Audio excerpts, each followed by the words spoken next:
Magandang hapon po sa inyong lahat. This is an additional information bago po tayo magsimula sa ating healthy reading. Ngayon, gusto ko lang po i-elaborate muna doon sa mga tao, 'di ba? Kasi alam nyo, merong mga nagme-message, no, na merong nagla-live sa TikTok na manggagamot, manghuhula, lahat-lahat na libre. Okay. Kung ginagamot kayo nila ng libre, mapa-online, personal, sa chat, sa phone, sa text, sa email, gusto ko lang po ipaalam sa inyo na lahat ho ng libre may kapalit. So, ito isang katotohanan sa nangyayari ngayon. Nung mga, siguro yung iba hindi pa nga ipinanganak eh. Nung kapanahunan nung 60s, 70s, o mas matagal pa, lahat ng tao may kanya-kanyang tawag nito, specific or espesyalista, 'di ba? So lahat ng manggagamot may kanya-kanyang regalo galing sa Diyos. Lahat ng energy, lahat ng powers, meron bawat manggagamot. Kaso nga lang, yung iba sa kanila, hindi nila alam paano gamitin, hindi nila alam paano simulan. Kasi para siyang pag-aaral o kukuha ka ng isang kurso na kailangan mo munang kailangan mo magsimula sa umpisa hanggang sa matapos mo. Ganon yung panggagamot. Ngayon, punta tayo sa topic dahil ini-insist nila yung libre. Ganito po yon. Ginagamot kayo nila ng libre. Oo, walang bayad. Donation. Alam nyo kung bakit? No? Kasi, halimbawa, magpapagamot ka doon ng kulam. Diba?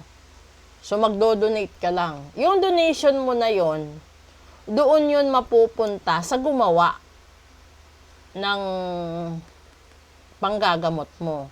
Pero, ang hindi niya sinasabi sa'yo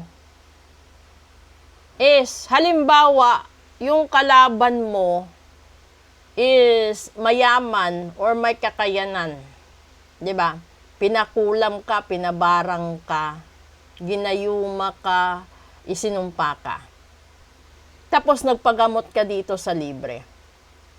Sa panahon na gagamutin ka, no, pag umpisa mo pa lang diyan, kakausapin mo pa lang yung manggagamot at pagsabi mo ng oo, yung kalaban mo makakaramdam yon na nagpapagamot ka na.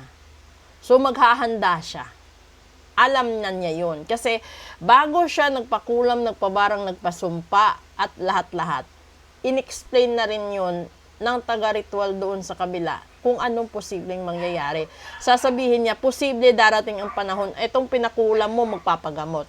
Itong pinabarang mo, magpapagamot. Ngayon, kung dito sa kabila, nagbabayad siya. Kasi, pag nagpabarang ka, nagpakulam ka, nagpasumpat, nagpagayuma ka, never naging, never naging mura. Yun, totoo dun. Ikaw na nagpapagamot, no? Hindi naman lahat ng binarang, kinulam, sinumpa at ginayuma ay walang kasalanan. Dahil ang mga tao na may dumaan sa mga kulang, barang, sumpa at gayuma, 80% may kasalanan. 'Di ba? May pagkakamali, may pagkukulang. Lalong-lalo na yung nakarma. Ngayon, doon tayo mag-focus sa mga question ng libre. Libre yung panggagamot, oo. Pero alam nyo ba, na kung sakali rumesbak yung nagbarang sa inyo, hindi matatamaan yung nanggamot ng libre. Kasi sa dasal niya, nandoon sinasabi niya sa dasal, ginagamot ko ang taong ito, pero kung gaganti ang kalaban, huwag mo akong idamay, doon niya idiretso sa kalaban niya. Yan ang diferensya sa libre. Ngayon, halimbawa, yung pagpapabarang dito is leading to tegi. Diba? So, ikaw, nagpagamot ka ng libre, rumesbak dito, paggamot ka ulit ng libre, rumesbak dito. Ngayon, yung libre, tanungin mo hanggang kailan? Dahil parang stroke yan. Minsan sa isang batuhan, tegi. Minsan may 2 atake, minsan may 3 atake, tegi. Ganun po yung diferensya ng libre. Ngayon, sana matauhan lahat at kung sino yung makakapanood ng video na ito, i-share nyo, i-repost nyo. Dahil lahat ho ng libre may kapalit. So, kung magtatanong kayo, magpaparitual kayo sa akin or sa ibang tao or sa ibang taga-ritual, sa ibang manggagamot, natural po yun na pagkakagastusan po ninyo yung kandila, yung crystals, yung spices, kung ano-ano pa yung pwedeng gamitin para matanggal at magamot po kayo. Halimbawa, yung barang, no? Barang kulam, sumpa at gayuma. Ngayong February, maraming gayuma. Marami akong clients na ginayuma.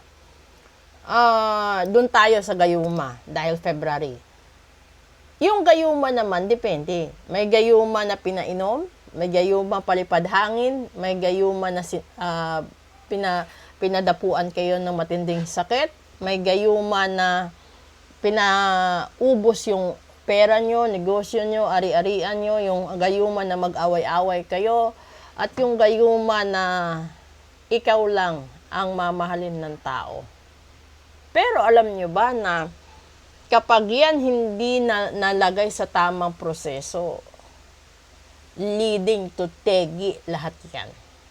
Dahil, kung ikaw yung taong ginayuma, dapat tanggalin mo yan, gamutin mo kung ano yung binigay sa yung sakit, o karamdaman, o pagkalugi, o pagkadismaya, o pag-away-away. Ayusin kung ilang tao na involved, and then maglagay ka ng protection at isumbalik sa gumawa yung ginawa sa'yo. Ganun kadami. Para siyang nasa ospital din. 'Di ba? Kapag nasa ospital ka, magpapa-check up ka muna, mag-laboratory ka muna, and then kapag hindi nakita sa laboratory, you go on CT scan, you go on MRI, 'di ba? And then doon makikita lahat-lahat. Pero bago mo makita yung result, gagastos ka. Yun yung punto doon. 'Di ba? And then pagdating doon sa result, doon mo makikita kung may cancer ka, doon na naman sa cancer, i-biopsy na naman. Ano bang gagawin dito? Stage 1, stage 2, stage 3. Ganon. O, di ba yung iba? Pag sinabi, nakaka-kidney trouble, meron kailangan kang i-dialysis. Hindi naman yung dialysis na isang session lang. Panghabang buhay na yon, hanggang matsugi. Di ba?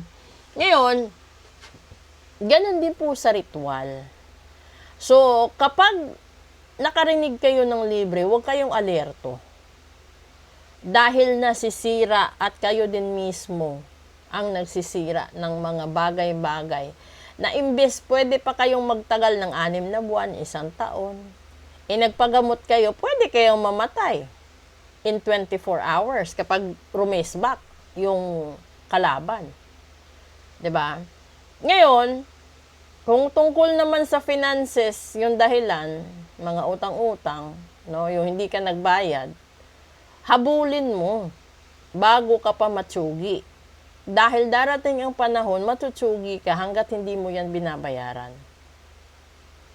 So, ganyan ang kalakaran po ng mga libre. So, huwag niyong asahan na libre yan dahil mas malakas ang balik niyan sa inyo kapag rumesbak ang kalaban nyo. Okay? So, proceed tayo sa regular na episode natin right after this. Maraming salamat po. You have to share this to everyone para po naman kahit papaano may alam po sila. Okay?